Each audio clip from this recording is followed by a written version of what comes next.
Quel temps pourri. Pas étonnant qu'on n'ait pas envie de sortir du lit le matin. Heureusement, il y a la boulangerie là, celle de Monsieur Hiatus.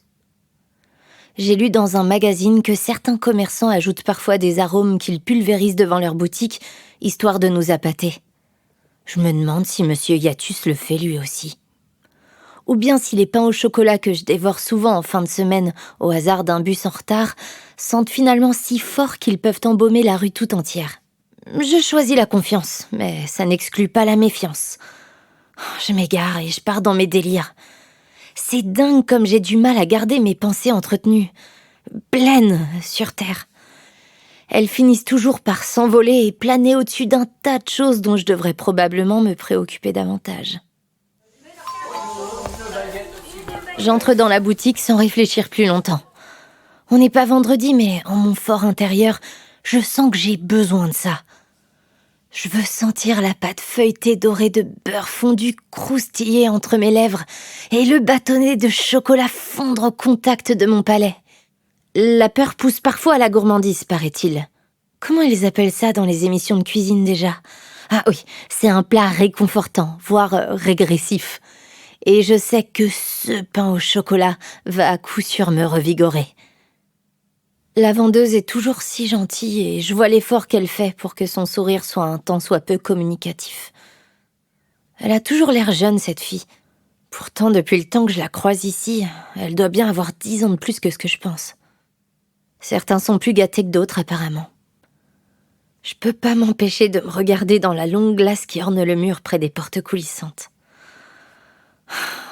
Pas fou. Pas fou, Amy. Le temps que je paye et que je sorte de ce temple de la gourmandise, j'ai même plus envie de ce pain au chocolat. C'est tout moi, ça. J'ai bien fait de prendre ma matinée. La salle d'attente est pleine. 2, 4, 5 personnes avant moi. Je vais devoir prendre mon mal en patience. Tiens, je vais m'asseoir là, au bout. Les gens ont l'air vraiment malades. À coup sûr, le médecin va être surpris quand il va me voir toute maquillée et toute prête pour aller au travail. Et si j'avais juste mangé quelque chose d'avarié ? Sûrement ce plat tout près que j'ai grignoté l'autre soir. Non, c'est pas possible. J'ai eu tellement mal au ventre avant-hier avant de partir au bureau. Non, ça peut pas avoir de rapport. Je tourne un peu en boucle. J'espère qu'il va pas m'annoncer que j'ai un cancer ou un truc du genre. Il manquerait plus que ça. Ça me mine d'être là alors que d'autres prennent leur matinée pour aller faire les boutiques ou faire la grasse matinée. Moi, je prends une demi-journée une fois dans l'année, et pourquoi ? Pour aller voir le docteur Cimarelli et me plaindre. Ça va être à moi. J'aurais jamais pensé passer plus de 10 minutes dans ce bureau un jour. D'habitude, c'est rapide, mais là, je sais pas. Il m'a posé plein de questions, a pris ma tension. Et j'ai même fini sur cette balance infâme sur laquelle tu te sens toujours un peu jugé. On va pas se mentir.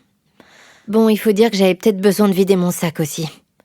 Résultat des courses, je me retrouve à devoir courir à la pharmacie pour traiter enfin mon mal de ventre avant que ça ferme entre midi et 2 pour pouvoir filer au bureau ensuite. Une vraie tornade. Je sais même pas vraiment ce que j'ai, et lui non plus, je crois bien. Il a pas l'air plus avancé que moi.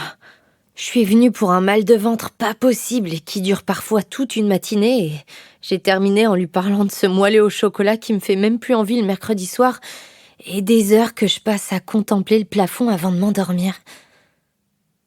Bref, ça tourne pas rond dernièrement. Cela dit, je pense que je suis pas la seule à pas être dans mon assiette. C'est même peut-être juste un de ces virus qui sévit en automne. J'espère que ça va passer. Dans 15 jours, j'ai cette énorme réunion avec les clients directement à l'agence. Si je suis clouée au lit, ça va pas le faire. Le docteur Cimarelli m'a trouvée fatiguée. Mais c'est pas le lot de tout le monde à cette période de l'année. Il fait un temps de chien, on a froid, on attend les vacances qui n'arrivent pas avant un long moment, et on a du boulot par-dessus la tête. Franchement, à quoi bon se battre contre les lois de la nature ? Oh non, non, non, non, non ! Alors là, c'est la cerise sur le cake. Le bus qui part sans moi. Et en plus d'être trempée, je suis essoufflée et fatiguée. J'en ai marre. Saleté de bus qui n'attend jamais 2 minutes avant de filer. Je sais même pas à quelle heure est le prochain. Je vais m'asseoir sous l'arrêt de bus. Au moins, je serai au sec. Même si ça signifie poser mes fesses sur des générations de chewing-gum oubliés. Oh. Je suis énervée contre un pauvre chauffeur de bus qui fait juste son boulot et au fond, je sais que c'est ma faute. Je me traîne littéralement. On dirait un escargot en plein été. C'est pas que je veux pas courir, c'est que je peux pas courir.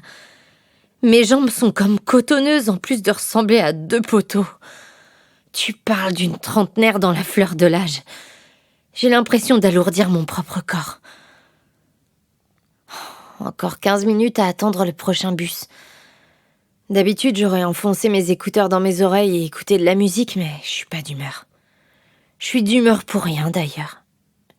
Mes chaussures sont humides, mes pieds sont gelés, et j'ai beau remonter mon col jusqu'en haut, ça couvre à peine mon cou correctement.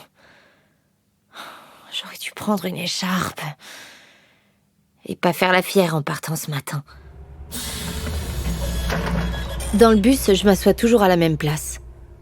Juste après la porte de derrière, je me tiens à la petite barre et je me coince près de la fenêtre. De là, je vois qui monte, qui descend, qui attend qui.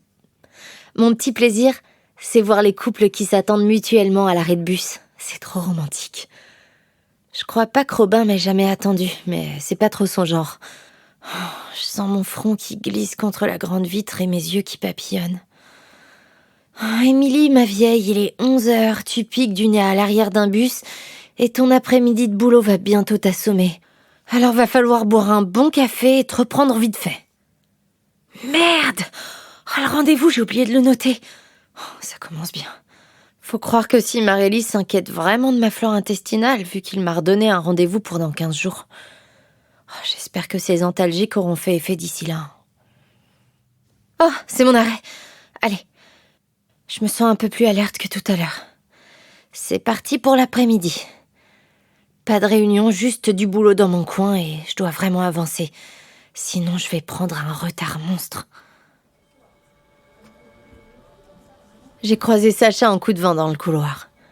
Alors, est-ce que bonjour a été remplacé par « ta bonne mine, t'es sûre que ça va ?» sans qu'on m'ait informé? Parce que je suis presque sûre que c'est ce qu'elle m'a dit. À défaut d'un virus, est-ce qu'on peut attraper l'automne ?